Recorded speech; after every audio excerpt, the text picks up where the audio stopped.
Hello বন্ধুরা, আজ আমি রান্না করব আমার শাশুড়ি যেভাবে রান্না করে ওইভাবে ইলিশ সরিষা।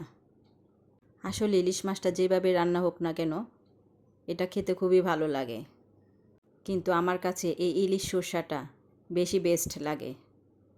মাছগুলোকে ভালোভাবে ধুয়ে প্রথমে দিয়ে দিয়েছি সরিষা আর কাঁচামরিচ বাটা, তারপরে দিয়ে দিয়েছি পেঁয়াজ বাটা, পরিমাণ মতো লবণ, হলুদ আর তেজপাতা।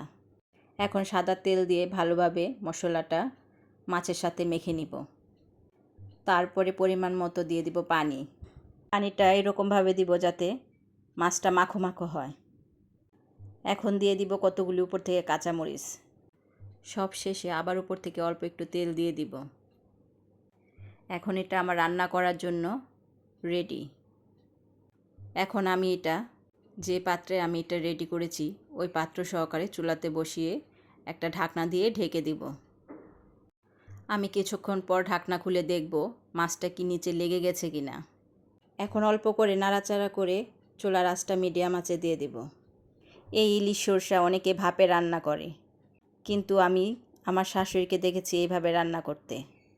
মোট কথা আমার শাশুড়ির হাতে এই ইলিশ সরষা যে খেয়েছে তার কাছে খুবই ভালো লেগেছে। আমার তৈরি হয়ে গেছে ইলিশ সরষা। এটা খেতে যে কী মজা হয়েছে, একদিন অবশ্যই আপনারা রান্না করে খাবেন। আশা করি খুবই ভালো লাগবে। এক কথায় দারুণ।